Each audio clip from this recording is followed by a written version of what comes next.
ओम शांति। आज की तारीख है 19 जून 2025। साकार महावाक्य। बाबा कहते, मीठे बच्चे, अभी तुम ईश्वरीय औलाद बने हो। अभी तुम ईश्वरीय औलाद बने हो। तुम्हारे में कोई आसुरी गुण नहीं होने चाहिए। तुम्हारे में कोई आसुरी गुण नहीं होने चाहिए। अपनी उन्नति करनी है, गफलत नहीं करनी है। अपनी उन्नति करनी है, गफलत नहीं करनी है। बाबा कहते, मीठे बच्चे, अभी तुम ईश्वरीय औलाद बने हो। तुम्हारे में कोई आसुरी गुण नहीं होने चाहिए। अपनी उन्नति करनी है, गफलत नहीं करनी है। अपनी उन्नति करनी है, गफलत नहीं करनी है, माना गलतियां नहीं करनी है। जबकि मालूम है कि क्या गलती करने से हमारा कितना बड़ा नुकसान हो सकता है, फिर भी हम गलती करते हैं। गलतियों की लिस्ट बड़ी लंबी होती है, इसीलिए श्रीमत मिली है कि क्या करना है, क्या नहीं करना है। तो श्रीमत परमान चलना, माना गफलत नहीं होगी। पूछा जाता है, श्रीमत पर चले? तो श्रीमत कभी एक चीज की नहीं होती। ओवरऑल हमारे जीवन के लिए बाबा ने श्रीमत दी है। आपकी दिनचर्या के लिए श्रीमत दी है। उस दिनचर्या पर मान चले ये श्रीमत। हमें बनना बाप समान है, तो हमारे कर्म भी तो बाप समान होने चाहिए। संकल्प भी बाप समान होने चाहिए। वाचा भी बाप समान होनी चाहिए। जब तक सोचेंगे बाप समान नहीं, तब तक बोलेंगे कैसे? बोलेंगे नहीं तो कर्म कैसे होंगे? तो मनसा वाचा कर्मणा, ध्यान दिया कि श्रीमत परमान है। हम ही बनना है ना, कोई और तो नहीं आने वाला। भगवान ने शिक्षा अपने बच्चों को दी है, तो वो अपने बच्चे कौन है? कोई बाहर वाले तो नहीं है ना, आप ही हैं।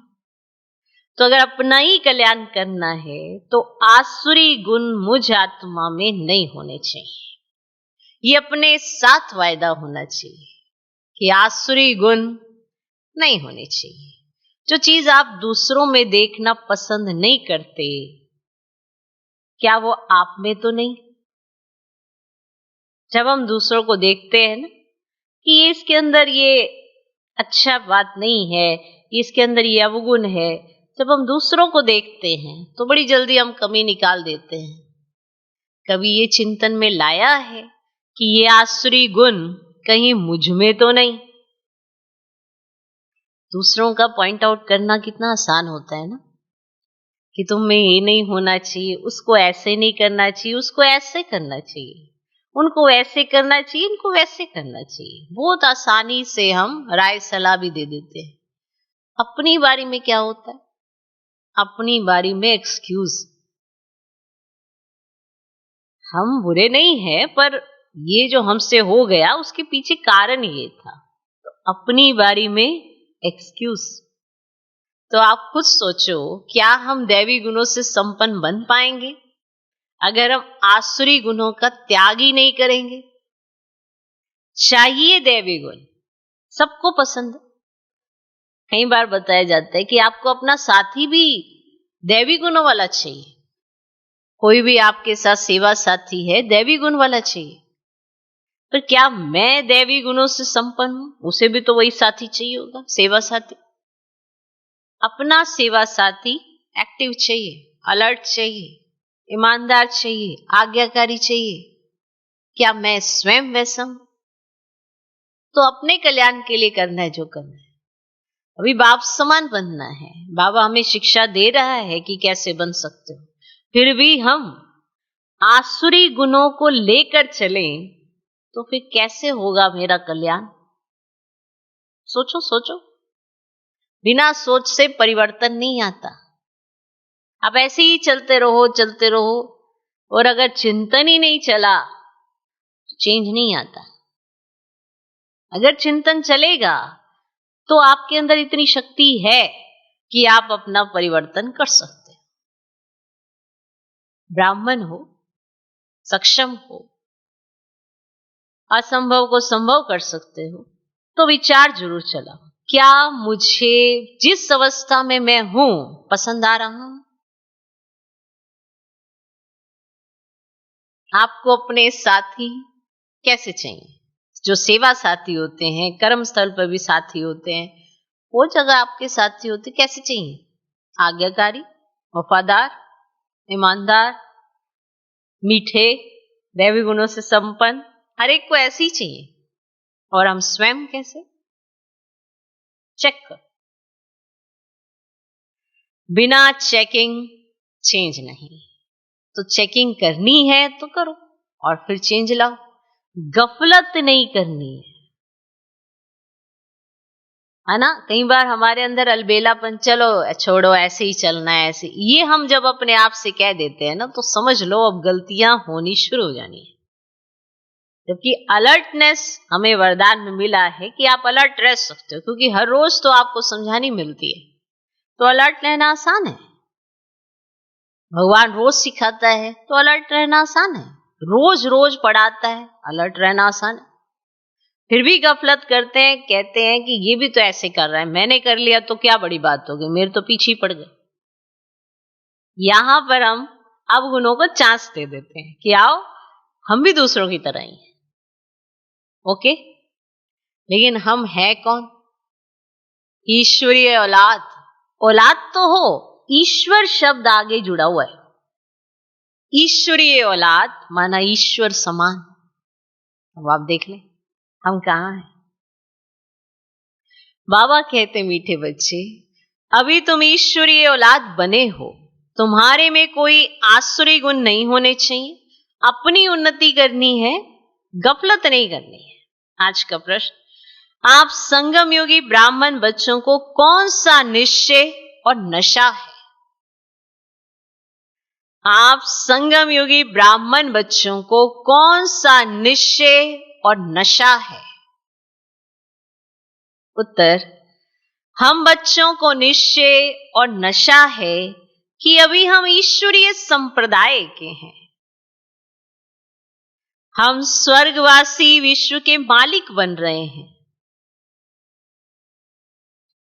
संगम पर हम ट्रांसफर हो रहे हैं।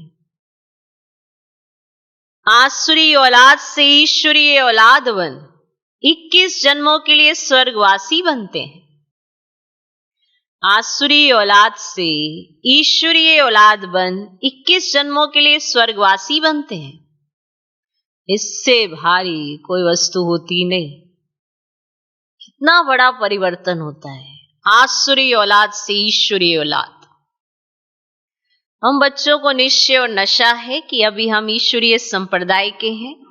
हम स्वर्गवासी विश्व के मालिक बन रहे हैं। संगम पर हम ट्रांसफर हो रहे हैं। आसुरी औलाद से ईश्वरीय औलाद बन 21 जन्मों के लिए स्वर्गवासी बनते हैं। इससे भारी कोई वस्तु होती नहीं है ना। इतनी इंपॉर्टेंस सोचो, आसुरी औलाद से ईश्वरीय औलाद। तो ईश्वरीय औलाद को वर्षे में भी, भविष्य में तो मिलता है, वर्तमान में जो मिलता है वो आपको पता ही है। इतने तो खजाने हैं वर्तमान के, वो सब वर्षा ही तो है। अगर उन वरदानों का सही तरह से सदुपयोग करते हो तो आपका जीवन इसी समय जीवन मुक्त का अनुभव कर सकते हो। ओम शांति, ओम शांति। बाप बैठ बच्चों को समझाते हैं। अक्सर करके मनुष्य शांति को पसंद करते हैं, और घर में अगर बच्चों की खिटखिट है तो अशांति रहती है। अशांति से दुख भासता है, शांति से सुख भासता है। अब यहां तुम बच्चे बैठे हो, तुमको सच्ची शांति है। तुमको कहा गया है बाप को याद करो, अपने को आत्मा समझो। आत्मा में जो आधा कल्प से अशांति है वह निकलनी है शांति के सागर बाप को याद करने से। तुमको शांति का वर्षा मिल रहा है। ये भी तुम जानते हो शांति की दुनिया और अशांति की दुनिया बिल्कुल अलग है। आसुरी दुनिया, ईश्वरीय दुनिया, सत्युग, कलयुग किसको कहा जाता है ये कोई मनुष्य मात्र नहीं जानते। तुम कहेंगे हम भी नहीं जानते थे। भल कितने भी पोजीशन वाले थे। पैसे वाले को पोजीशन वाला कहा जाता है। गरीब और साहूकार समझ तो सकते हैं ना? वैसे तुम भी समझ सकते हो बरोबर ईश्वरीय औलाद और आसुरी औलाद। अभी तुम मीठे बच्चे समझते हो हम ईश्वरीय संतान है? समझते हो? ये पक्का निश्चय है ना? तुम ब्राह्मण समझते हो हम ईश्वरीय संप्रदाय स्वर्गवासी विश्व के मालिक बन रहे हैं। हर दम वे खुशी ब्राह्मण समझते हो? समझते हो कि हम ईश्वरीय संप्रदाय स्वर्गवासी विश्व के मालिक बन रहे हैं? ये बात समझते हो? वो हरदम वह खुशी रहनी चाहिए ना। और ये हर पल ये समझते हो कि हम ईश्वरीय संप्रदाय के हैं, ईश्वरीय संतान है, किसकी औलाद है। समझते हो? समझते हो कौन है आपका बाप? ये बात समझते हो? हर दम में खुशी रहनी चाहिए। वो थोड़े हैं जो यथार्थ रीति से समझते हैं। अगर हम जोर दे रहे हैं कि समझते हो तो ऐसे कान तो हिला रहे हैं, पर यथार्थ चेहरा जो है ना, जिस बात की खुशी आपको होनी चाहिए वो तो अनुभव करने से ही होगी ना, ऐसे सुन लेने से थोड़ा हो जाएगी। समझते हो? तो बहुत थोड़े हैं जो यथार्थ रीति से समझते हैं। सतयुग में है ईश्वरीय संप्रदाय और कलयुग में है आसुरी संप्रदाय, और पुरुषोत्तम संगम युग पर आसुरी संप्रदाय बदली होती है। अभी हम शिव बाबा की औलाद बने हैं। बीच में भूल गए थे, बीच में भूल गए थे। अभी फिर इस समय जाना है कि हम शिव बाबा की संतान हैं। अभी फिर से आपने इस समय ही ये जाना है कि हम शिव बाबा की संतान हैं। वहां सत्य में कोई अपने को ईश्वरी औलाद नहीं कहलाते, वहां है दैवी औलाद। इनके पहले हम आसुरी औलाद थे, अभी ईश्वरीय औलाद बने हैं। हम ब्राह्मण बीके हैं। रचना है एक बाप की। तुम सब भाई बहन हो और ईश्वरीय औलाद हो। तुम जानते हो बाबा से राज्य मिल रहा है? जानते हो? भविष्य में जाकर हम दैवी स्वराज्य पाएंगे, सुखी होंगे। बरोबर सत्युग है सुख का धाम और कलयुग है दुख का धाम। तो ये सिर्फ तुम संगम योगी ब्राह्मण जानते हो, तो आत्मा ही ईश्वरीय औलाद है। ये भी जानते हो बाबा स्वर्ग की स्थापना करते हैं? जानते हो? वह रचता है ना। नर्क का क्रिएटर तो नहीं है, उनको कौन याद करेंगे? तुम मीठे मीठे बच्चे जानते हो बाप स्वर्ग की स्थापना कर रहे हैं, तो वह हमारा बहुत मीठा बाप है। हमको 21 जन्मों के लिए स्वर्गवासी बनाते हैं। इससे भारी वस्तु कोई होती नहीं। ये समझ रखनी चाहिए। हम ईश्वरीय औलाद हैं, तो हमारे में कोई आसुरी अवगुण होना नहीं चाहिए। अपनी उन्नति करनी है। समय बाकी थोड़ा है, इसमें गफलत नहीं करनी चाहिए। भूल ना जाओ, समय बहुत थोड़ा आके बचा है, इसीलिए इसमें गफलत मत करो। भूल ना जाओ। देखते हो बाप सम्मुख बैठा है, जिनकी हम औलाद हैं। हम ईश्वर बाप से पढ़ रहे हैं देवी औलाद बनने के लिए, तो कितनी खुशी होनी चाहिए। बाबा सिर्फ कहते हैं मुझे याद करो तो विक्रम विनाश हो जाए। बाप आए ही हैं सबको ले जाने। जितना जितना याद करेंगे उतना विक्रम विनाश होंगे। अज्ञान में जैसे कन्या की सगाई होती है ना, तो याद बिल्कुल छप जाती है। बच्चा पैदा हुआ और याद छप जाती है। ये याद तो स्वर्ग में भी छप जाती, नरक में भी छप जाती। बच्चा कहेगा ये हमारा बाप है, अब यह तो है बेहद का बाप, जिस ईश्वर का वर्षा मिलता है, तो उनकी याद छप जानी चाहिए, छप जानी चाहिए। बाप से हम भविष्य के जन्मों का फिर से वर्षा ले रहे हैं, बुद्धि में वर्षा ही याद है। ये भी जानते हो मरना तो सबको है, जानते हो मरना तो सबको है, एक भी रहने का नहीं है। जो भी डियरेस्ट से डियरेस्ट है, माना प्यारे से प्यारा है, सब चले जाएंगे। ये सिर्फ तुम ब्राह्मण ही जानते हो कि ये पुरानी दुनिया अब गई कि गई। उसके जाने के पहले पूरा पुरुषार्थ करना है। जबकि ईश्वरीय औलाद हैं तो अथाह खुशी होनी चाहिए। बाप कहते रहते हैं, बच्चे अपना जीवन हीरे जैसा बनाओ। वह है डीटी वर्ल्ड, यह है डेविल वर्ल्ड। सत्य में कितना अथाह सुख रहता है वह बाप ही देते हैं। यहां तुम बाप के पास आए हो, यहां बैठ तो नहीं जाएंगे, ऐसे तो नहीं सब इकट्ठे रहेंगे क्योंकि बेहद बच्चे हैं। यहां तुम बहुत उमंग से आते हो।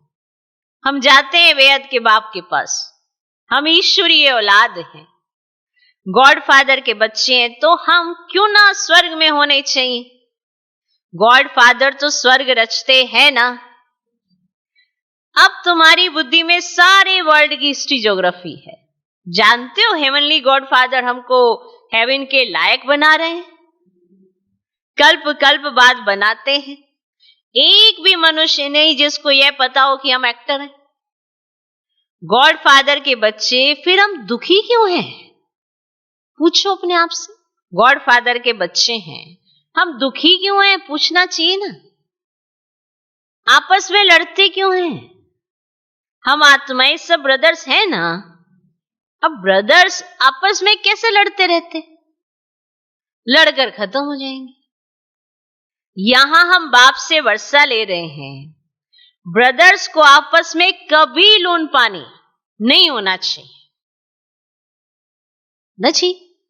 नहीं होना चाहिए। अगर आपने ठान लिया कि मैं किसी से लून पानी नहीं होऊंगा, माना मेरा झगड़ा किसी से नहीं, तो फिर आप मीठे जरूर होंगे। कहीं होते हैं लून पानी होते हैं। अब यहां तो बाप से भी लून पानी होते हैं। आपस में तो रूठे, बाप से भी रूठ जाते। अब सोचो मां बाप से रूठ के जाओगे कहां? भटकोगे, फिर बुद्धि तो भटक जाएगी। मां बाप के साथ बुद्धि होगी तो बुद्धि संवरेगी, ऐसे तो भटक जाएगी। आप लाख कोशिश करेंगे, अब जिससे बुद्धि लगानी है उसी से ही आप लून पानी होते हो। कमाल है ना। वैसे जिससे बुद्धि लगानी, जिसने हमें दिव्य बुद्धि देनी, जिसने हमारी बुद्धि में शक्ति भरनी, उसी बुद्धि से, माना आसुरी बुद्धि से, उन्हीं से ही लून पानी हो जाते हैं। और फिर समझते हैं हमारा बड़ा अच्छा ही हो गया। किससे ही हो गए फिर? वो कौन है? माना शिव बाबा के अलावा कौन है तुम्हारा?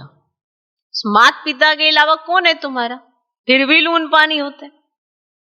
अच्छे अच्छे बच्चे लून पानी हो जाते हैं और ये भी नहीं समझते कि हम पर माया हावी हो गई है। सोचते हैं अभी मुझे मेरी स्थिति ठीक नहीं लग रही है, ठीक हो जाएगी तो ठीक हो जाएंगे हम।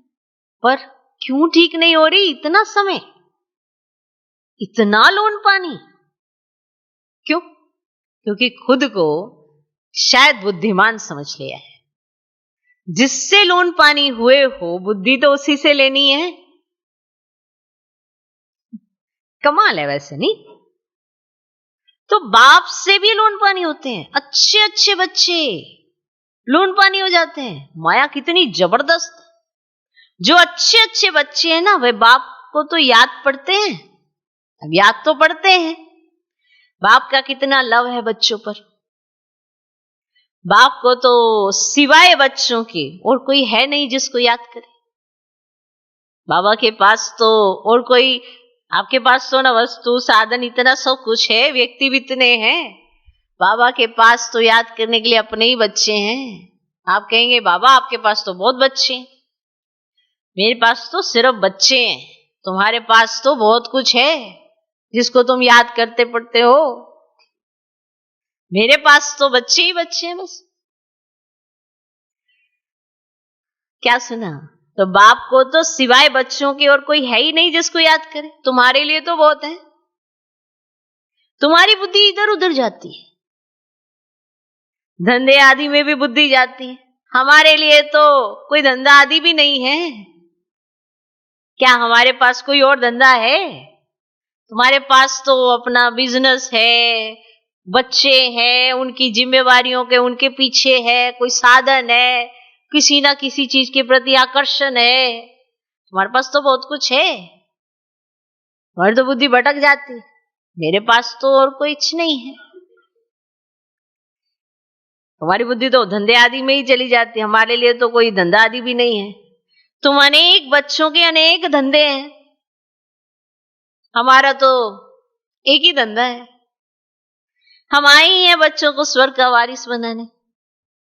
तो बेहद के बाप की प्रॉपर्टी सिर्फ तुम बच्चे हो। तुम्हारे पास तो तरह तरह की प्रॉपर्टी है ना, जिसमें तुम्हारी बुद्धि भटक जाती है। मेरे पास तो सिर्फ प्रॉपर्टी में तुम बच्चे हो। देखो, उनको यहाँ की धन दौलत से कोई मतलब नहीं है, यहाँ के सुख सुविधाएं साधनों से कोई मतलब नहीं है, महल माड़ियों से कोई मतलब नहीं है। मतलब है तो सिर्फ बच्चों से। और बच्चे भी ऐसे जो लून पानी हो जाते हैं। सोचो, आप सोच के देखो, किस बाप से आप लून पानी हुए। इसीलिए बाबा समझा रहे कि इतने अच्छे अच्छे बच्चे भी लून पानी हो जाते हैं, मैंने किस बात का अभिमान है। नहीं, हम नाराज है। क्यों क्यों क्यों नाराज है? अभिमान है, अभिमान है। बाबा के पास और कुछ नहीं, बाबा के पास प्रॉपर्टी में अपने बच्चे। समझे कितनी बड़ी बात है ये? बहुत बड़ी बात है। आपके पास तरह तरह की प्रॉपर्टी है, कुछ यहां कुछ यहां। कई बार आप बिजनेस शुरू कर देते हैं, धंधे दोरी में अपनी बुद्धि अटका लेते हैं। बाबा के पास तो कोई धंधा भी नहीं है। बेहद के बाप की प्रॉपर्टी सिर्फ तुम बच्चे हो। गॉड फादर है ना, सभी आत्माएं उनकी प्रॉपर्टी हैं। माया ने छीछी बना दिया है, आप गुलगुल बनाते हैं बाप। बाप कहते हैं मेरे तो तुम ही हो, मेरे तो तुम ही हो। तुम्हारे ऊपर हमारा मोह भी है।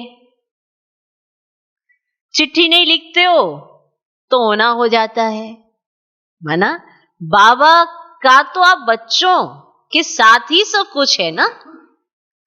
आपका धन दौलत इधर उधर, मित्र संबंधी, बहुत सारी जगह आपकी बुद्धि अटकी है। बाबा के पास तो आप अच्छी हो। बाबा को तो होना रहता है ना।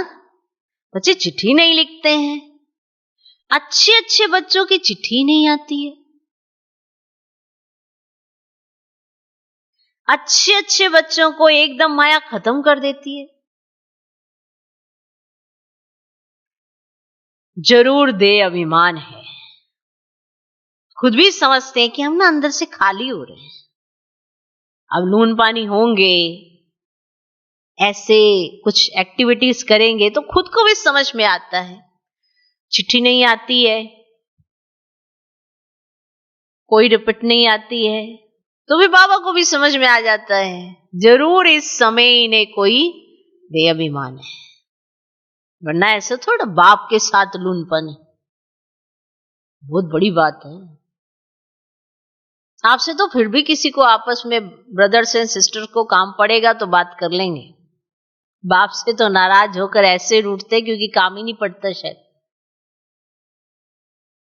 क्योंकि लगता है कि काम तो सारे ब्रदर्स एंड सिस्टर्स ने करने हैं।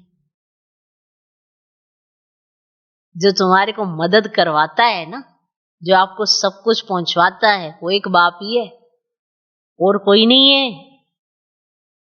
फिर भी हम मनुष्य आत्माओं को तो देख लेते हैं, पर जो देने वाला है, करवाने वाला है, उसकी तरफ तो ध्यान ही नहीं है।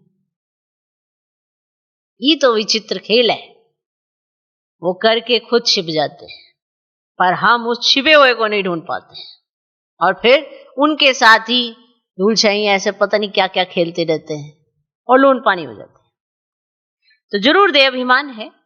बाप कहते रहते हैं अपनी खुश खैराफत लिखो, भेजो कैसे हो, क्या हुआ। फिर क्या कहते हैं, फुर्सत ही नहीं मिली, सब ऐसी था, सेम ही था, ऐसे ही चल रहा है। पूछो श्रीमत प्रमाण जीवन जिया?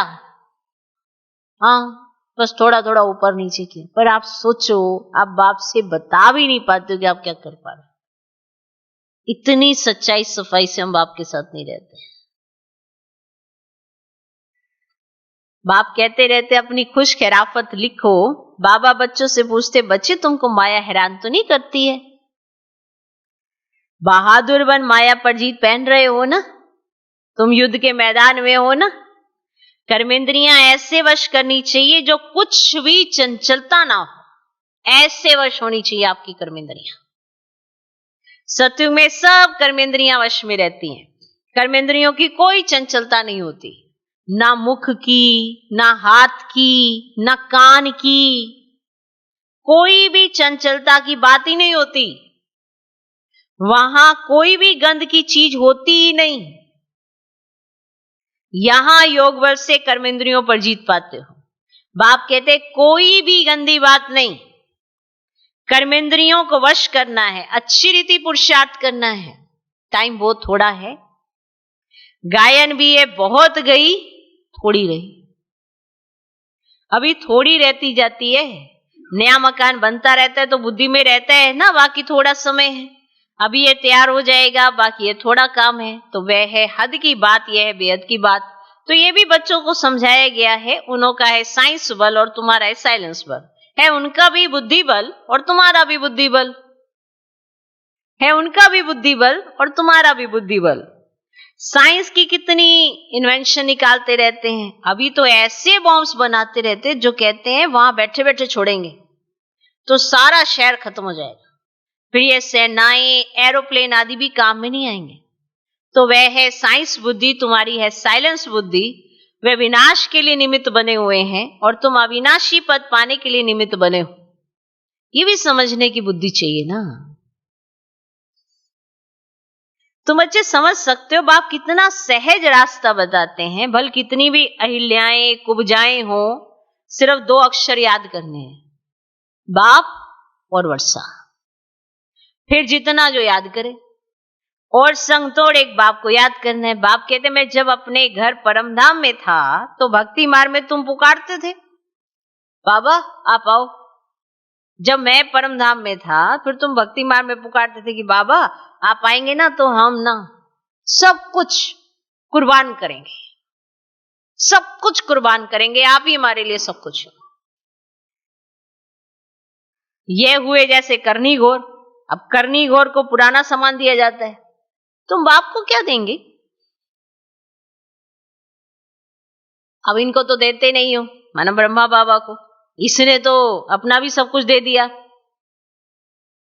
ऐसे थोड़े इनको दे रहे हो, इनको थोड़े देते हो, इसने भी तो सब कुछ दे दिया। अब यह थोड़ी यहां बैठ महल बनाएंगे, ये सब कुछ शिव बाबा के लिए, उनके डायरेक्शन से कर रहे हैं। वे करण करावन हार है, डायरेक्शन देते रहते हैं। अब ब्रह्मा बाबा ने अपने लिए महल थोड़ा बनवाए, शिव बाबा ने कहा बच्चों के लिए बनाओ, तो शिव बाबा का कहा मानकर ब्रह्मा बाबा ने बच्चों के लिए बनवाए। करण करावन हार शिव बाबा, वे डायरेक्शन देते रहते हैं। बच्चे कहते हैं बाबा आप हमारे लिए एक ही हो, आप भी हमारे लिए एक ही हो, कहते हैं ना बच्चे बाबा को। बाबा ने कहा बच्चे आप मेरे लिए ही हो, आप मेरी प्रॉपर्टी हो, आप सिर्फ आप ही हो मेरे लिए, आप ही हो सिर्फ मेरे लिए। तो बच्चे फिर कहते हैं बाबा आप हमारे लिए एक ही हो, आपके लिए तो बहुत बच्चे हैं। बाबा फिर कहते हमारे लिए सिर्फ तुम बच्चे हो, तुम्हारे लिए तो बहुत है। हमारे लिए तो सिर्फ तुम बच्चे हो, और तुम्हारी बुद्धि भटकने के लिए तो कई चीजें हैं। मेरे पास तो सिर्फ तुम बच्चे। आप चिंतन करना इस पॉइंट पर। हम कह तो देते हैं कि बाबा आपके पास तो इतने सारे बच्चे हैं, पर इतने सारे बच्चों में से तो तुम भी बच्चे हो, और तुम बच्चे ही मेरे लिए सब कुछ हो। हमारे लिए तो, हम बच्चों के लिए तो बहुत सारी चीजें हैं। कोई धंधा दौरी है, कोई अपने मित्र संबंधी है, कभी किसी में बुद्धि अटकाई, कभी किसी में बुद्धि अटकाई, कभी दोस्तों में अटकाई, कभी किसी और साधन में अटकाई, कितने सारे हैं। नहीं, और बाबा के पास तो सिर्फ तुम बच्चे हो। तुम्हारे लिए तो बहुत है। कितने दे के संबंधियों की याद रहती है। मुझे तो सिर्फ बच्चों का ही ख्याल रहता है, तुमको तो कितने दे के संबंधियों की याद रहती है। मीठे मीठे बच्चों को बाप कहते जितना हो सके बाप को याद करो और सबको भुलाते जाओ। स्वर्ग की राजाई का मक्खन तुमको मिलता है, जरा ख्याल तो करो। कैसे ये खेल की रचना है। तुम सिर्फ बाप को याद करते हो, स्वदर्शन चक्रधारी बनने से चक्रवर्ती राजा बनते हो। अभी तुम बच्चे प्रैक्टिकल में अनुभवी हो। मनुष्य तो समझते हैं भक्ति परंपरा से चली आई है, विकार भी परंपरा से चले आए हैं। अभी लक्ष्मी नारायण राधे कृष्ण को भी तो बच्चे थे ना। अरे हाँ, बच्चे क्यों नहीं थे, परंतु उन्हों को कहा जाता है संपूर्ण निर्विकारी। यहां है संपूर्ण विकारी। एक दो को गालियां देते रहते हैं। ये गाली देना ये विकार है कि हमारी बुद्धि कितनी खराब है जो मुख से गालियां ही निकलती रहती। क्योंकि जो गाली आप मुख से देते हो यानी आपने अपने ऊपर ले रखी है, तभी तो वो दूसरे को देते हो। आपको लगता है आप किसी को गाली दे रहे हो तो उसको दे रहे हो ना, पहले उसका वो जैसे कहते हैं ना टेस्ट आपने लिया, तभी तो आपने अपने मुख पे रखी वो बात और फिर दूसरे को दी। आपने कभी सोच के देखा है आपके चिंतन में क्या आता है? वही होगा जो आपके पास खजाना होगा। अगर किसी और को गाली देते हो तो पहले अपने आप को दे रहे हो। कैसे भाइयों को बड़ा गुस्सा आ जाता है कोई गाली देता है तो फिर कहते हैं इसको गुस्से में हम भी देंगे। उसने दी, आपने रख ली, तभी तो आप दोगे। जो शब्द आपकी डिक्शनरी में है ही नहीं वो उच्चारोगे कैसे? तो कभी सोच के देखा है कि मुख से गाली देने वाला पहले स्वयं उस गाली को आत्मसात कर लेता है अपने ऊपर ही। तो दुनिया क्या गाली देगी, पहले अपने आप को ही गाली दे रहे हैं। ये है विकारों के कारण। इसीलिए कभी भी मुख से गाली नहीं देनी चाहिए, क्योंकि अगर गाली दी, चिंतन में आई, मुख का उपयोग किया, कर्मेंद्री दूषित हो गई, आपका मुख दूषित हो गया। इसीलिए जब कानों से किसी के द्वारा सुनते हो तो कैसा लगता है? कान भी आपकी कर्मेंद्रिय है ना। सुनते हो तो बुरा लगता है, फिर अगर मुख से बोलते हो तो मुख भी तो आपकी कर्मेंद्रिय है। तो जब बोलते हो तो अपने अंदर एडॉप्ट कर लेते हो और फिर वो बोलते हो। समझा? इस पर भी चिंतन करके देखना, फिर आपको पता पड़ेगा कि कभी गाली नहीं देनी है। तब जाके हम संपूर्ण निर्विकारी बनेंगे। अगर विकारों का इस्तेमाल ये जर्नली आप ऐसे आम तौर पर करते ही रहते हो, गालियां देते ही रहते हो, तो दूषित तो मुख हो गया। अब दूषित मुख से आप क्या ज्ञान रतन बांटोगे? चल सोचना। इसीलिए बाबा में रोज श्रीमत देते हैं। उस श्रीमत के आधार पर हम अपने मुख को स्वच्छ बनाते हैं, कानों को स्वच्छ बनाते हैं। अगर कोई कुछ कहता भी है तो सुना अनसुना कर देते हैं। क्यों? क्योंकि ये कान भी तो अमानत है ना बाप की। ऐसे थोड़ा दूषित कर देंगे इसको, तो एडॉप्ट ही नहीं करते। ऐसे कर्मेंद्रियां शीतल हो सकती हैं, वरना चंचलता बहुत है। जरा सा ही कुछ उठपटांग सुनेगा, मुख का आधार लेकर बोलना शुरू कर देते हैं, चित्त में बैठ जाता है।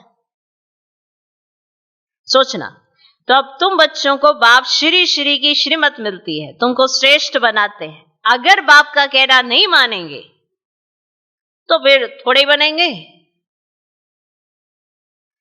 अब मानो ना मानो, सपूत बच्चे तो फौरन मानेंगे, पूरी मदद नहीं देते तो अपने को घाटा डालते हैं। बाप कहते मैं कल्प कल्प आता हूं, कितना पुरुषार्थ कराता हो ना, कितना खुशी में ले आते हैं। बाप से पूरा वर्षा लेने में ही माया गफलत कराती है, परंतु तुम्हें उस फंदे में नहीं फंसना है।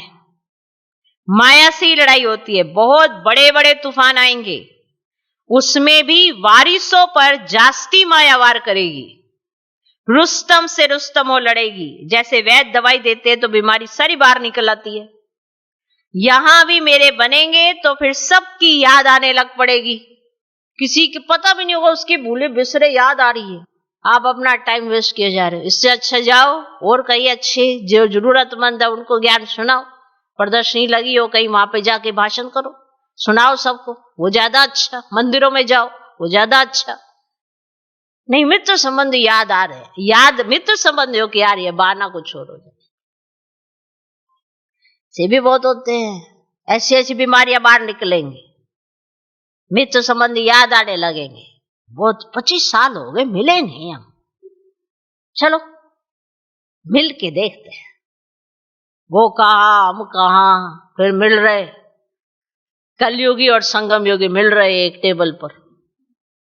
वो कहेंगे अच्छा ये खा लो, उन्हें बुरा लग जाएगा, हम तो 25 साल के बाद मिले, तो बस दोनों मिल रहे।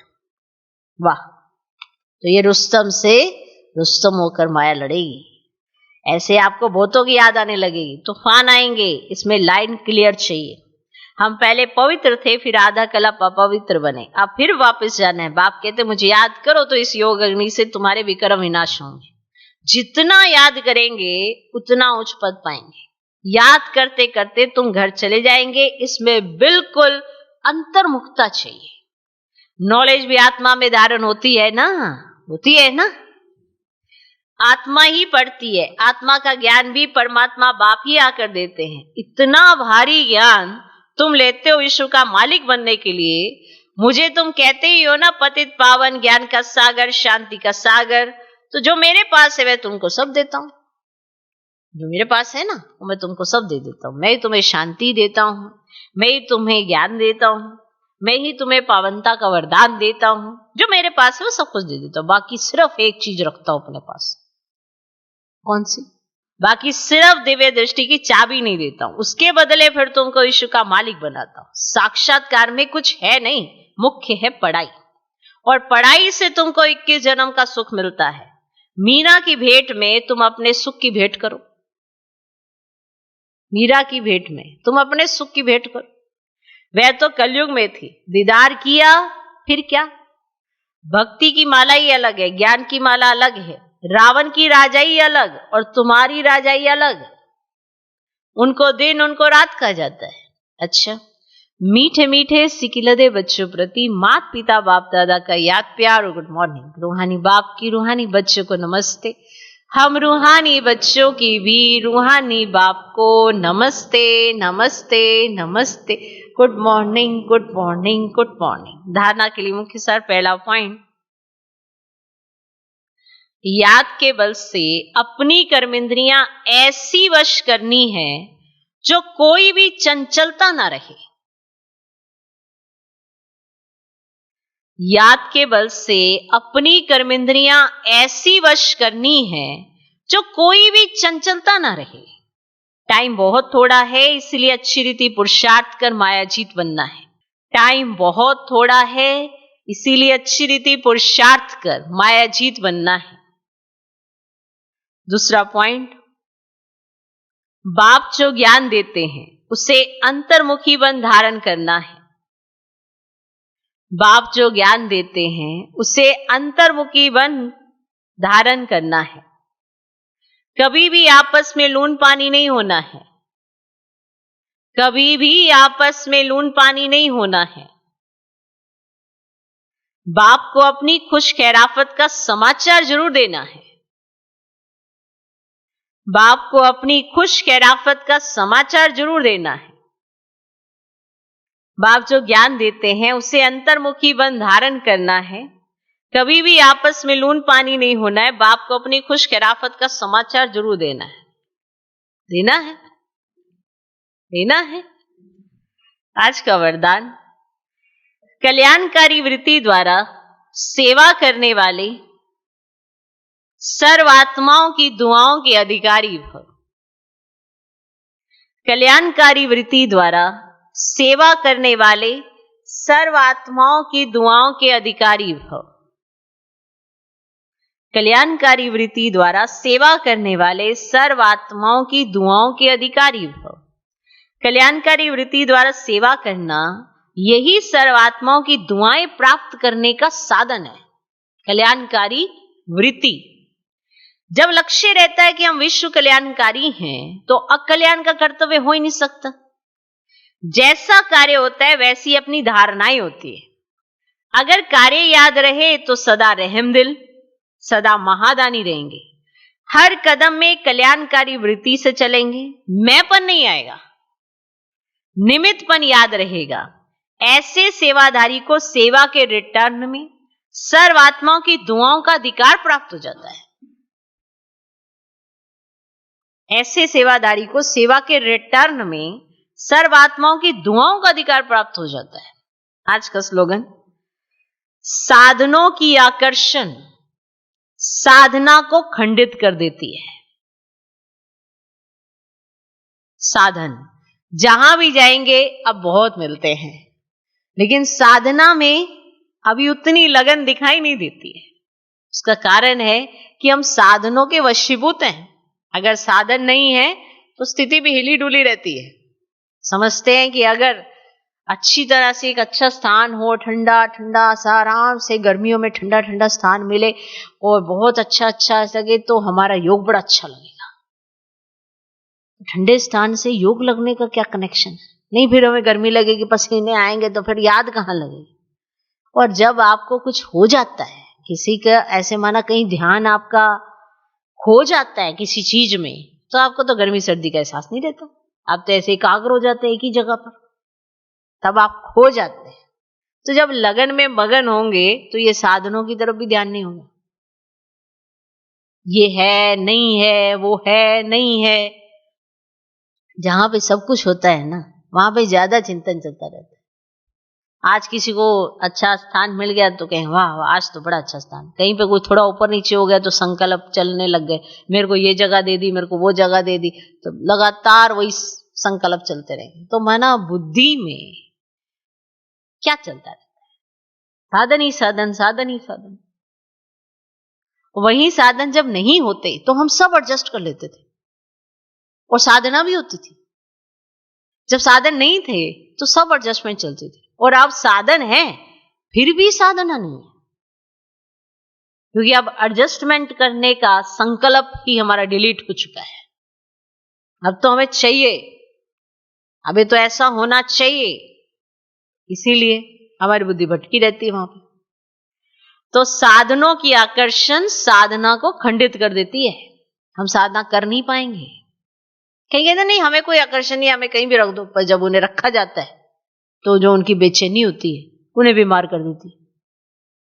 क्यों? क्योंकि इतने संकल्प चलते हैं, इतने संकल्प चलते हैं कि वो संकल्पों से ही आत्मा ग्रसित हो जाती है। ये नहीं है, वो नहीं है, वो नहीं है, ये नहीं है, यही। और जब नहीं था तो सब आराम से, क्योंकि सबको ही नहीं मिल रहा। फिर अब ये बेचैनी कि इसको मिल गया, मेरे को नहीं मिला, इस वजह से और बेचैन है। बहुत खतरनाक है ये। तो साधनों की आकर्षण साधना को खंडित कर देती है। अव्यक्त इशारे, आत्मिक स्थिति में रहने का अभ्यास करो, अंतर्मुखी बनो। अंतर्मुखी आत्माएं 3 प्रकार की भाषा के अनुभवी होते हैं। 3 प्रकार की भाषा के अनुभवी। एक, नैनो की भाषा।